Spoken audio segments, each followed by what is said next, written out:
नमस्ते दोस्तों, मेरा नाम संजय है और आज हम कक्षा 11 के रसायन विज्ञान का अध्याय 1 जो कि है रसायन विज्ञान की कुछ मूल अवधारणाएं पार्ट 12 के विषय में अध्ययन करेंगे।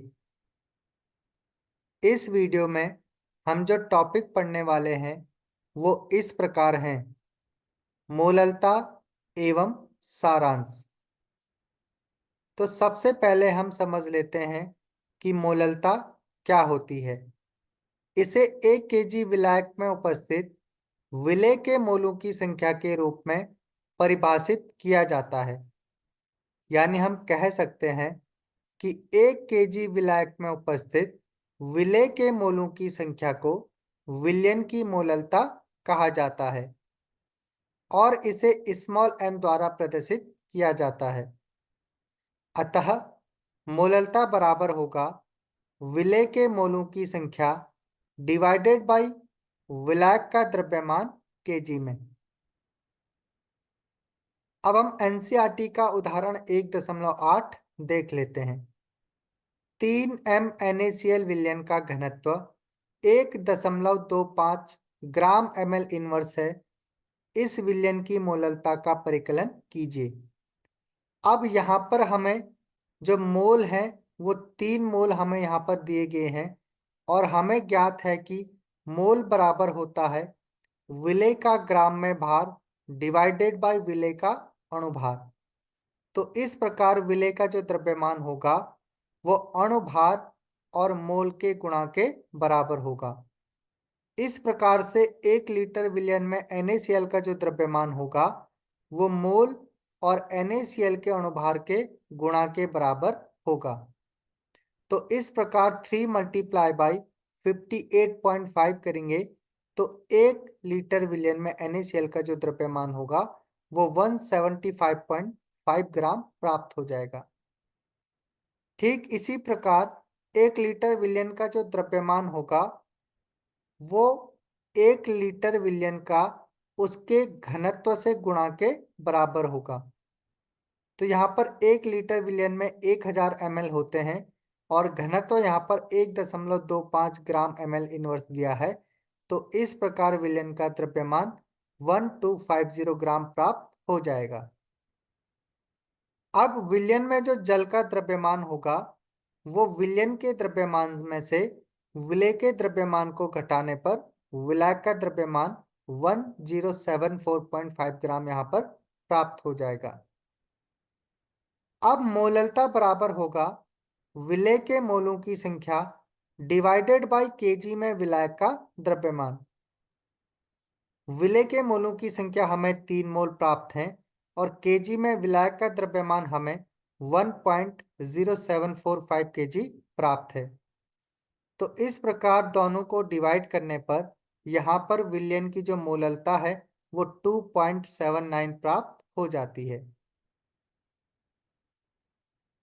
रासायनिक प्रयोगशालाओं में वांछित सांद्रता का विलयन सामान्यतया अधिक सांद्र विलयन के तनुकरण से बनाया जाता है और अधिक सांद्रता वाले विलयन को स्टॉक विलयन भी कहते हैं।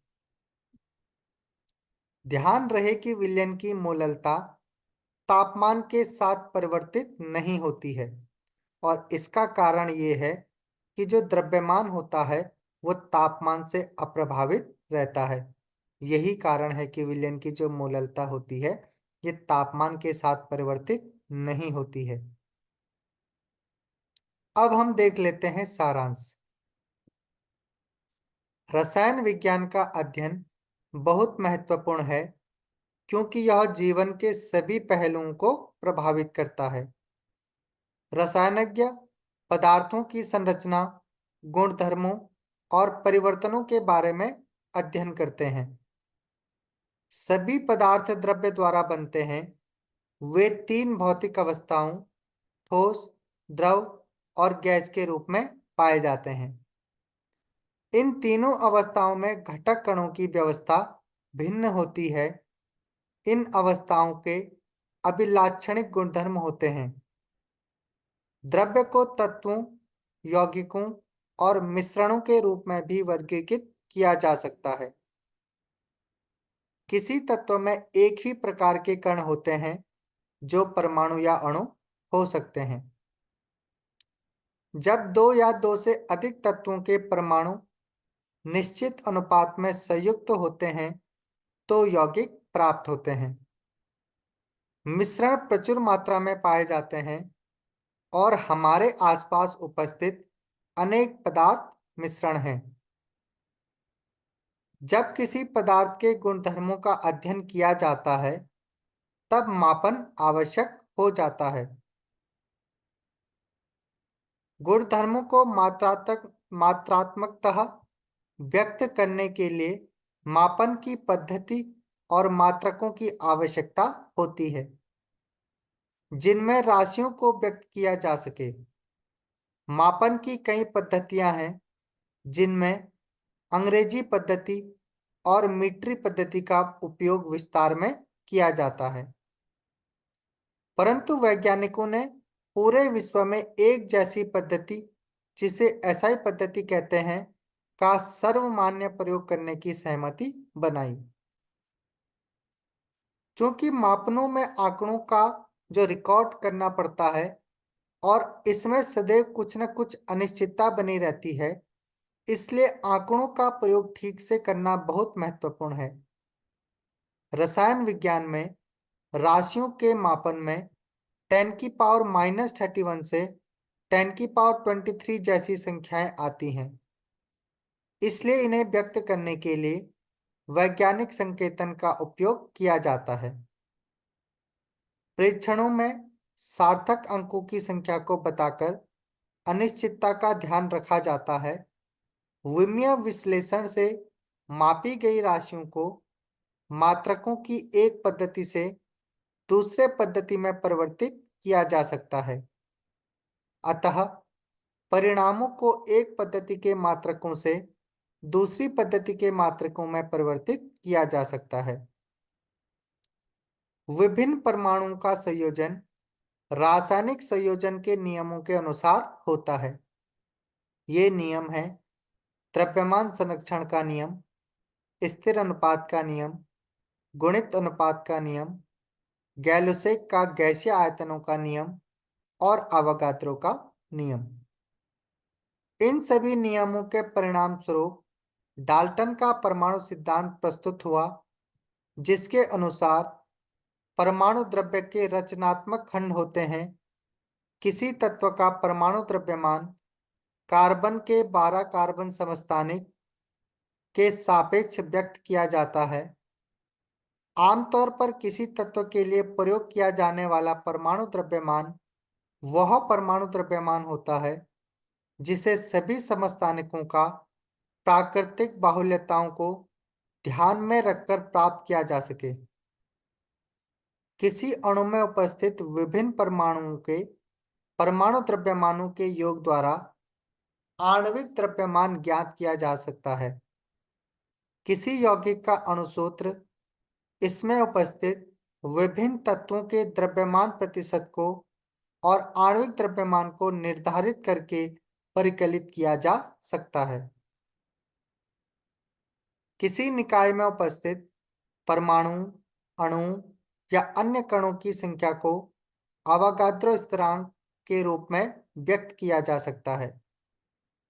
इस संख्या को इन कणों का एक मोल कहा जाता है। विभिन्न तत्वों और यौगिकों के रासायनिक परिवर्तनों को रासायनिक अभिक्रियाओं के रूप में व्यक्त किया जाता है। एक संतुलित रासायनिक समीकरण से काफी जानकारी प्राप्त होती है। किसी विशेष अभिक्रिया में भाग ले रहे मोलों के अनुपात और कणों की संख्या अभिक्रिया के समीकरण के गुणकों से प्राप्त की जा सकती है। आवश्यक अभिक्रियकों और बने उत्पादों का मात्रात्मक अध्ययन स्टोइकियोमेट्री कहलाता है।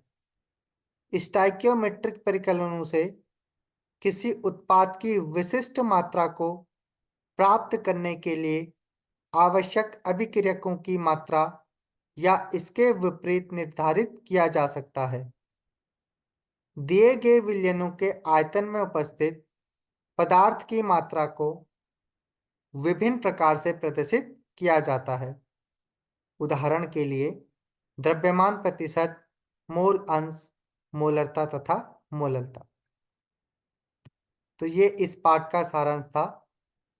तो अब इसके लिए धन्यवाद। मिलते हैं नेक्स्ट वीडियो में।